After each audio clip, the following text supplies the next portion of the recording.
Fancy like Husky, fancy like Husky, fancy like Husky, fancy like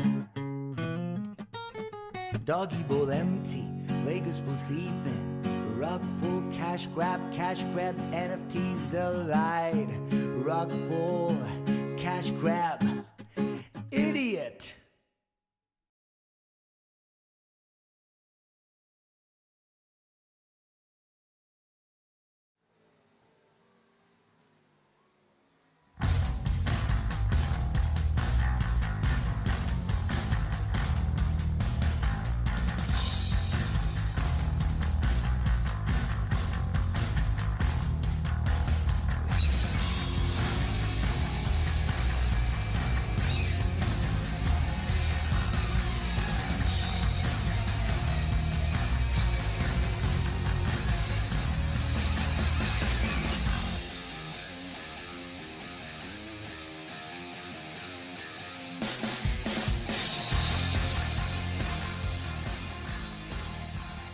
What's going on, folks? This is Steve with Race Day. We are here today again for another amazing Wednesday night for, as always, the IMSA experience. Man, we love this league, this series right now. I can't wait to get this thing going. Today we're in Sebring. One of, man, this place is just a lot of fun. Really, really old, really just historic, honestly, but also very bumpy and very insane. So, going to be a lot of fun watching these guys try and navigate how to get through this track. Right now, we are in the middle of qualifying. About 9 minutes left to go, and they have 15 minutes in total. So we're going to go down trackside here in just a second. Right now, though, we're going to bring in also Frankie Barroso. You guys know him as well. Co-commentator alongside with me and race control. So, man, a man of many talents, Frankie. I'd like to think I have many talents. Awesome, man. Well, hey, gonna be a fun time. Talk to us about Sebring real quick. It's a fun place. It's bumpy. It's. I mean, man, it's basically your home track almost. So, how do you like it? You took the words right out of my mouth, Steve. This track is extremely rough on every race car. It's extremely bumpy. Even down the straightaway, you could see almost the front of the car just bouncing from the surface. It's truly a one-of-a-kind circuit, and you know, Sebring obviously close to home. I love this place. I've been here before, actually, in real life for the Sebring 12, and it's a spectacle. Unfortunately, these boys won't be racing at night because at night it's probably a little less for the viewership per se, because you're probably not going to see a damn thing, to be honest with you. Yes, exactly. Well, right now, like I said, we are in qualifying, so about 7.5 minutes left to go, just about in qualifying right now. Everyone is not pitting, but they are taking their laps. Open qualifying, so basically what that means is they can have all the time they want to try and set the fastest lap and do their thing. So kind of a small crowd tonight, but that's okay because, listen, it's race number 2. This series is growing, and we're going to get more and more people in here. You got to start somewhere, Frankie, and that's where we are right now. So good racing either way. Daytona last week was quite a bit of fun. A lot of good stuff over there. And now Sebring today. We're sticking to it in Florida, but man, a lot of fun. These guys putting on a show last week. I expect the same thing today. Yeah, especially the GT3 battle with Chris Rabel and Vincent Cernuto put on a great show for the fans. And we might have round 2. They were really close in practice together.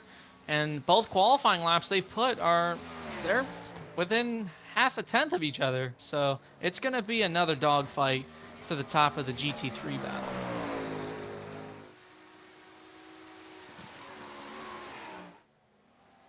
So far, good things right now. Yeah, Devin Lucan right now is atop of the charts right here. There's a 239 currently as they sit. Brandon Sick's going to be in P2. Papanow, though, just ran a very fast lap, 149.2. So they're about a second off Devin Lucan right now, who's definitely topping that chart, looking pretty good. As far as the GT3 class, Vincent Cernuto right now, last week's winner in Daytona. looking pretty quick. But right now, Chris Rabel has that time to beat. Look at that, really, really close. Like you said, Frankie, 2 minutes and 2 seconds and some change. Nick Silver not too far back either. Mark Martinek looking pretty good. Couple of new paint schemes on track as well. Andrew Allen, Nathaniel Fryman, there he is, currently in the pits right now. Then Marshall Harris, he's somewhere. Just kidding. We love Marshall, right, Frankie? Always picking on him. We absolutely love Marshall. He is somewhere. We don't know where he is, but he's somewhere. Yep, it's all good. But yeah, about 5 minutes left to go in qualifying, folks. Big thanks for you to be here. Obviously watching on race day and tuning into the IMSA experience. Good news is, actually, and this you'll be happy to hear this too, Frankie, is that I do believe we figured out the issue with our streaming issues. So if you were here for last night's race at Kansas for the Cup side, or even Daytona last week, you saw that we had some like blinky issues going on with all the cars. And come to find out, I mean, man, we literally, Frankie, we turned everything upside down on the PC side of things, just in case it was, you know, something at my end. Reinstalled Windows. We did all kinds of stuff. We updated the BIOS, deleted, you know, the entire existence that the PC knew. And it helps, definitely helped some things, but I think we've narrowed it down to a CPU like overload issue. So, you know, at the end of the day, when you get, you know, 43 cars on track and you've got the streaming software, you've got the SDK software for the timing towers and things like that, it's just a lot at one time. And so that can definitely happen, and it's all good. So I think we figured out the issue. We have some workarounds for that. So come time for next week's race at Homestead, the Dash for Cash, we should be in good waters. Also, too, if you didn't hear, NASCAR fan or Craftsman Truck Series fan, we have Corey Heim going to be racing with us on Tuesday night for the ASRA Harpoon Design Cup Series in the Stint 62 car. So pretty cool stuff. He'll be subbing in for a race, making a special appearance, but pretty cool stuff, Frankie, when we can have, you know, real world, you know, all-stars, really, you know, the superstars in the making, you know, coming in and joining these leagues. Yeah, when Brian Murphy announced the 62 being an all-star car, as he put it, we didn't know really what to expect, I'd say, like at least for me as a competitor. I had no clue that Brian Murphy would go out and get a big gun like Corey Heim. So that kind of blew me away the first I saw that announcement this morning. And again, Brian does a whole bunch for the series, like bringing in sponsorships and even bringing in guys like a guy like Corey Heim, which I would have thought probably 2-3 years ago, you'd probably call ourselves crazy for bringing in probably maybe a NASCAR Cup Series driver potential into the ASRA. So it's cool. Gotta thank Brian Murphy for that. And you know, win or lose, at least for Corey, it's a big win for the series, especially with viewership. Hopefully Corey can bring a lot of that. I'm sure he will, and it'll be a fun topic for next week. Oh yeah. And the cool thing too is, right, you know, like Corey Heim or anybody else really, it's funny because they're never necessarily like super, you know, good in the sim. I mean, they can be, right? And I've seen some of those drivers who can be really, really good, but man, it's funny because, you know, they can drive the wheels off the real car, but, you know, you get them into a sim rig, you know, like iRacing, it can be a bit different. You know, it's kind of like playing Madden, you know, online versus, you know, the real thing. So it's definitely similar in some ways, and I've heard from some, you know, real drivers that, you know, iRacing is pretty close, you know, in a lot of ways, but nothing beats the real thing. Yeah, I doubt anything beats the real thing. Like you said, you kind of hit the nail on the head. It's almost like like you said, a football player, an NFL player playing Madden, or an NBA player playing 2K. It's just exactly. They can, except this is an actual simulator, so you have a wheel and pedals, whereas on, you know, if you're playing Madden or 2K, which is more or less a console game, right, you really only have a controller. So these things are, well, according to some guys, they're some drivers like real life, like I assume, you know, Corey Heim. You know, maybe if Corey Heim gets on the podium next week, he'll have to answer that question for us, honestly. That's a great point. Maybe we'll dial him up mid-race, and hey, you never know. Either way, cool stuff. Right now, though, about 44 seconds left to go in qualifying. Devin Lucan is so far the pole sitter for the GTPs, the prototypes, and right now we're going to see Chris Rabel currently, Vincent Cernuto actually surpasses him as far as getting that pole. So far, good stuff. Fastest lap times right now. Cernuto has that 2:01.767, so definitely beat him by about 0.2. Devin Lucan still maintains kind of that, well, now it's about a 0.6 of a lead on Eric Papineau. So good stuff right now. A lot of different competition early on, so can't wait to get this thing going, Frankie. Almost there. We'll get a quick warm-up going after qualifying, just to kind of get some things ironed out. We'll step aside, folks, real quick as qualifying ends. Devin Lucan, your pole sitter for the prototypes. Vincent Cernuto, your pole sitter for GT3. We'll come right back. We'll thank some sponsors. We'll come back for the race.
Fancy like Husky, fancy like Husky, fancy like Husky, fancy like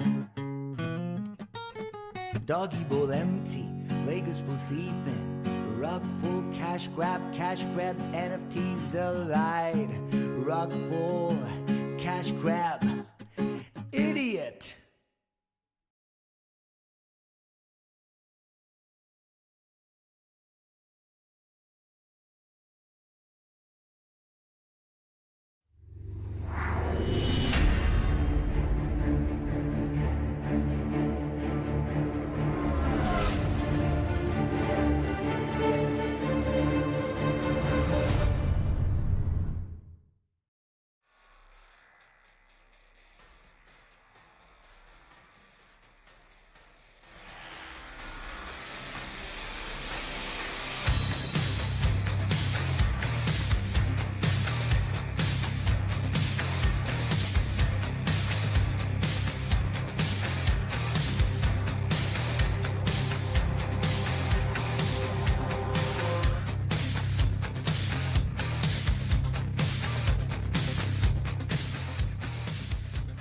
Welcome back, folks. We are here with race day as usual for the IMSA experience.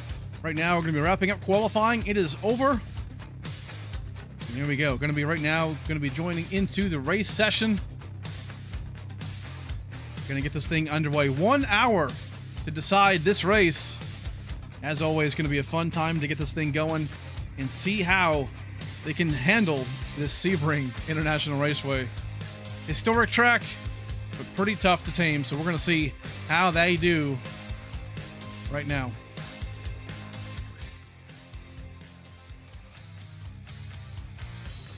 Let's jump trackside real quick, get the order going.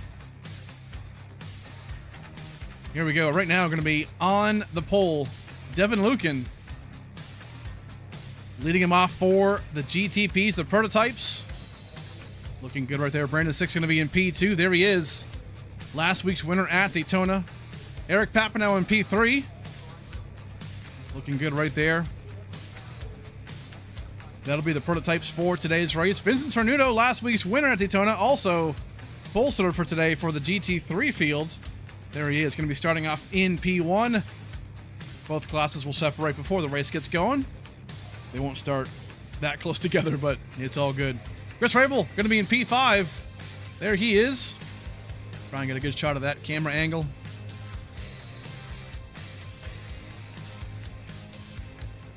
There they are. Chris Rabel, Nick Silver going to be third spot for the GT3s in that Ford Mustang. Looking pretty good. Mark Martinek in P7. There he is. Andrew Allen going to be in P8. Nathaniel Fryman in P9 right there. Looking pretty good. And then Marshall Harris right now, not currently on the track, but looks like he might be starting from the pits if he does make the race. So right now, looking pretty good. Gonna get this thing going right here. Frankie Bro. So again, co-commentating with us, but also is the race control. So pulling double duty today. Good stuff, and we're gonna wait on him. But right now, pace car gonna pull off. Gonna get this race going right now, folks. Top right of your screen has the track map.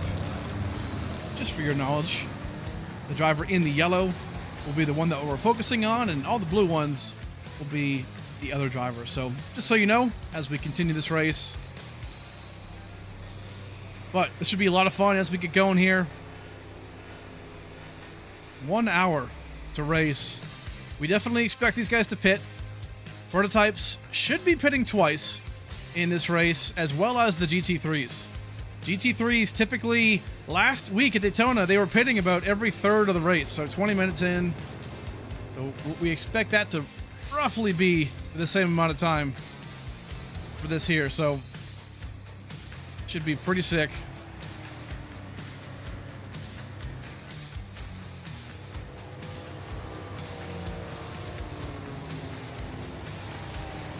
Gonna welcome back in Frankie Bro. So there you are, man. These boys are all ready to go. Yeah, these boys are ready. We've got 3 GTPs and a couple more GTDs or GT3s ready to go, and we should have a good battle, especially in the GT3 category, and even the GTP as well. I mean, the qualifying. I mean, Devin Lucan even said, like, over the radio, he was actually very surprised he got the pole, and it's going to be pretty close between Devin Lucan, Brandon Six, and Papineau, and also Cernuto and Rabel, the GTD battle that we're all looking forward to. Lights already on for a couple of these guys right now. Seems like it's pretty dark out there, Frankie. Not dark, but like definitely cloudy, so we'll see how this race goes. Weather can always be fun. We don't expect it to rain, but you never know what can happen here and what can happen, but always a fun time. Yeah, you never know what to expect. It's Florida, man. It could, you know, being from here, trust me, I know. It's usually, it'll be nice and sunny, and then it'll just, you know, it'll just be downpouring within a matter of 5 minutes. So you just never know here, but according to our weather report, doesn't look like it's going to rain, and we should have a clean, dry race for both classes. I love that. Just competition and just trying to go for that win. And no darkness either, Frankie. Just sunset or sun at a minimum. We'll see how these guys can handle this. But right now, about to get onto that back stretch. Le Mans curve, sunset bend. Here we go. Gonna get this thing underway. The IMSA experience, round number 2 here at Sebring International Raceway. Man, this is gonna be a lot of fun. This is, man, Frankie, we'll talk about it later, I'm sure, but our Sebring 12-hour race we had earlier in the year, that was quite the hoot. But we'll get to that later. But that was a fun time, and this just brings me back to that night, man. Here we go. Pace car going to be taking that hard right-hand corner in just a minute. Going to get this thing underway. Devin Lucan going to lead the field in the prototypes. Vincent Cernuto leading him off in the GT3s. Here we go. Here we go. Lights on the pace car. Pace car is pulling in. And we've got green flag here at Sebring.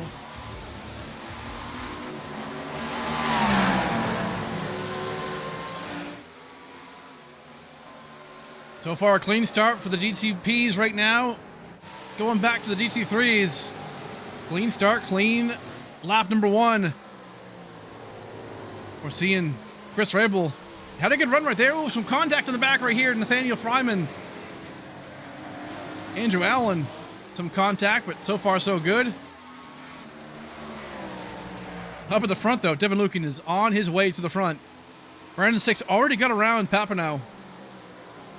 Hard braking zone right here, Frankie. This hairpin. Yeah, this hairpin's very easy to overdo yourself. You see those cones, you think you can go a little bit deeper every time, but you know, you lock a wheel, you don't get on the brakes right. You're going straight. Yeah, these guys trying to navigate this race right now.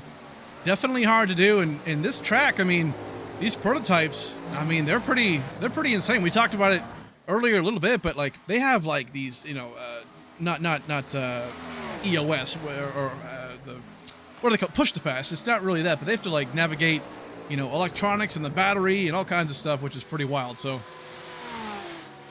Yeah, I think you meant ERS. yes, That yes. is.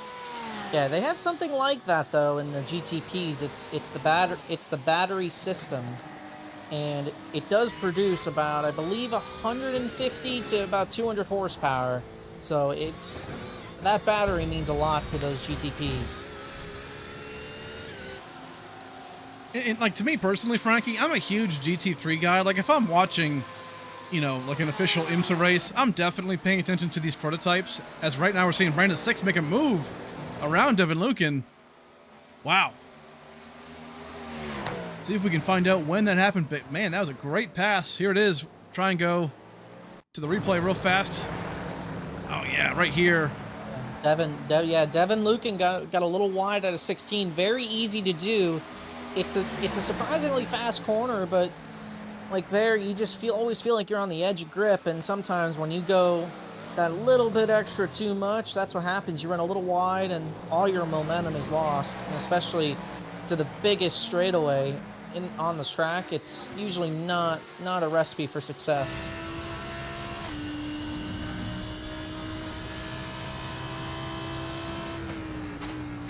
Everyone's doing a good job so far navigating. No wrecks. It's pretty well simple. The nice thing, Frankie, about Sebring, besides all the bumps and whatnot, is that it's flat. You can see every corner exit. There's no, blind corners or whatnot. It's quote unquote simple when it comes to layout, but definitely hard when it comes to, unique braking zones and, things like that.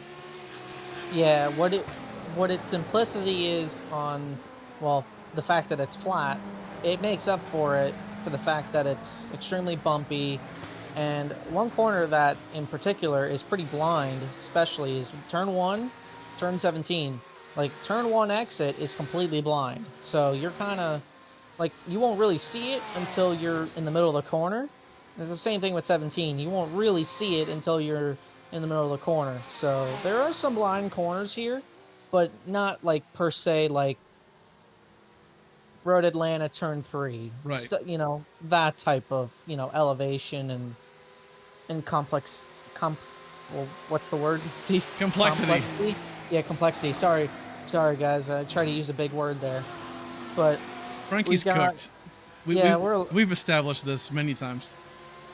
Yeah, I was cooked even from last. Yeah, even if you guys saw the race from last night, yeah, I was pretty well cooked. Yeah. Anyway, we got Brandon 6 with a 5/10 of a second lead on Devin Lucan. The gap has very well stayed constant. I mean, Devin Lucan, something happened to him as soon as I said that.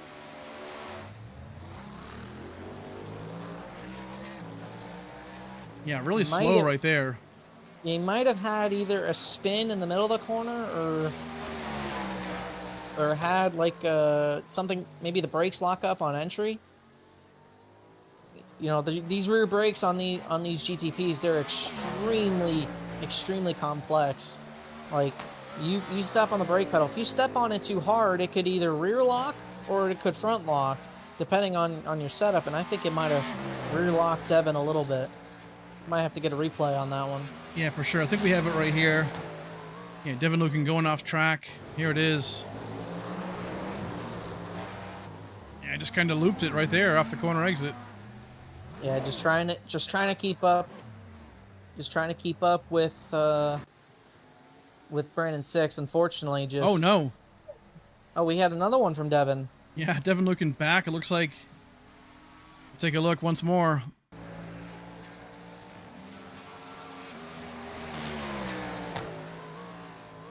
Touches the grass a little bit. Oh, no. Just picked up the throttle too early. Oh, you could see that right front. Unfortunately, that's game over for Devin Lucan. That's not going to be good. Also, Nathaniel Fryman had an issue here in turn 1. Looks like into the grass. Okay, saved it. So not too bad, but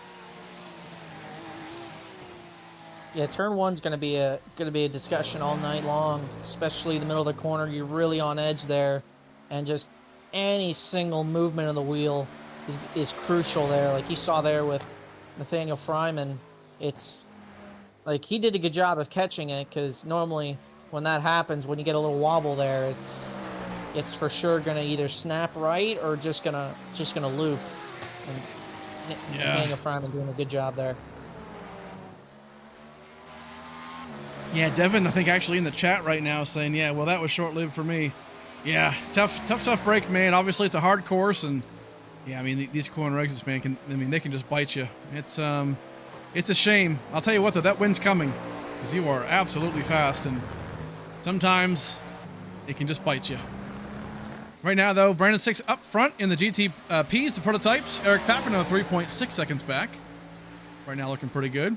Vincent Cernuto, currently on track, is the leader as well for the GT3s. By about 1.1 seconds. Chris Rabel really looking pretty good too here, Frankie, in that Lamborghini. Yeah, he looked good in practice. At least for, I don't know about race pace, but for qualifying pace, he looked really good. Had the time over Vincent Cernuto. Cernuto pulling out the better lap though in qualifying, and we'll see what Vincent Cernuto has in race pace. I didn't see much race pace or multiple laps in practice for Vincent. He only really did some qualifying laps, but we'll see. I mean, right now Rabel's cut that lead pretty significantly in the past, like couple, even half the track here. It was 1.1 by the time it was at turn 10. Now it's half a second. And the other thing is with the draft here. So as Daytona, obviously, even on the road course, the draft is pretty big at Daytona. Here, oh yeah, it is a little bit, but it's not so much. It's like, I guarantee you, like if Chris is about maybe a tenth or two slower, he could stay in it, but there's no way, if he's anything over that, there's no way he's going to stay in that draft for very long. And you know, Chris doing a good job gaining some momentum. And here we have, I believe that's Andrew Allen in the 88 Porsche. Yeah, right now looking pretty good as they sit. Nathaniel Fryman right there as well. Marshall Harris a second ago was on track. I'm not sure where he is now, but let's take a look. Marshall Harris went off track. We're getting the alert. Let's take a look real fast if we can. Here he is. Lord have mercy. Oh, into the wall right there. Overcooked it. Just too much speed in turn 3. Maybe missed his braking point a little bit, and with the GT3s, it's once you miss that braking point, it's good night, Irene. And oh yeah, right there, you saw the end result. All right, right now though, up front, Brandon 6, Eric Papineau in P2. Actually, Eric is kind of catching him a little bit, or at least, you know, he's hanging with him, right? 1.3 seconds back. So we're gonna have a gap, not a gap, but a close battle here pretty soon. 1.1 seconds now. Eric definitely has some kind of a good setup here, or definitely a good feel for this car. So about 50 minutes remaining in this race. Yeah, Eric Papineau put his fastest lap of the race at a 48.5.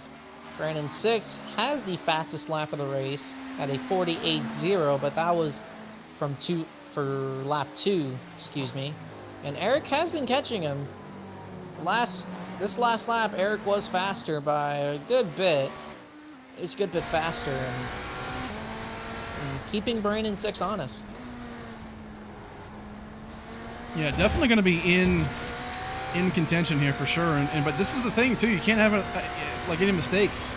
And, you know, Devin unfortunately had that mistake earlier on, a couple laps back, but that can happen. So even though you're catching, you know, or you know maybe even Brandon Six maintaining that gap, still can't have that mistake because this is basically a sprint race, Frankie, and you really can't make a mistake that'll kill your, you know, gap that much. You know, cautions are probably not going to come out because there's not enough, you know, cars on track to really cause a huge issue. So a lot can happen here. Plus the track is wide enough for there's really no place for the track to be fully blocked. Right. Like maybe like the track itself is blocked, but you can always go like on the grass and whatnot to escape. You might get a 1X, but you at least will have a clean race car. And I'll tell you what, Steve, this battle, Chris Rabel, Vincent Cernuda, it's heating up. Chris Rabel has kept his gap at about half a second. And Vincent might have been a mistake or two to keep Rabel in this gap. Might have been, but Vincent's doing a good job as well out front. I did see some laps from Chris, at least in race pace, and Chris did look really good in race pace. Vincent, we didn't get a good look at him in race pace, but we'll see. That's the closest Chris has been to Vincent. We'll see if he makes a move into turn 17. They call this Sunset Bend. It looks like nope, Chris is not gonna have enough. Not gonna have enough to get there. I'll tell you what, Steve, those white wheels on the 05, or the 05 of Chris Rabel, the Lamborghini, that's a statement. Especially in a purple and gold, like white wheels. That's interesting. You and your colored wheels, man. Yeah, I don't know what it is. I dig it. Like, oh, spin out right here. Nathaniel Fryman goes around right in front of the leaders. Man, that was super close. That was super close for Eric Papineau. Had to really jam on the brakes there to avoid running into Fryman. Wonder if we could take a look. Yep, here it is. Fryman got ahead of Andrew Allen. Oh, late on the brakes. Just not enough grip in the car. Don't hit the wall. He's going to hit it. And you saw Eric Papineau. Might have had it. His issue, maybe a little bit, but... Yeah, that really kind of kills... That kind of killed his front end a little bit, but also it killed Eric's run. You know, he was kind of right there. Now he's 2.1 seconds back, but killed the exit of that corner. Yeah, if you're Eric Papineau, you gotta just shake that off and just understand that you have the pace to be with him. You just gotta dig deep, and you have to just keep on digging. You dig and you dig deeper. Agree.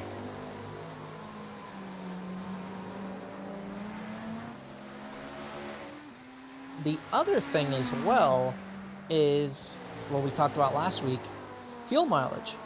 How long can these cars go? We know the GTPs and the GTs will probably pit around the same time. If they can make it to halfway, that's probably going to be where they will pit. We saw last week the overcut,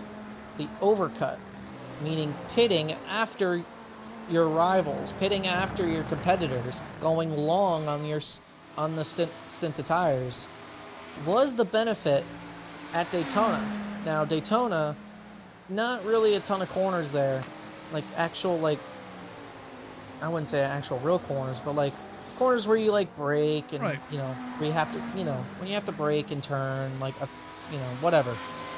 Specifically under the brakes here, you're braking almost every corner.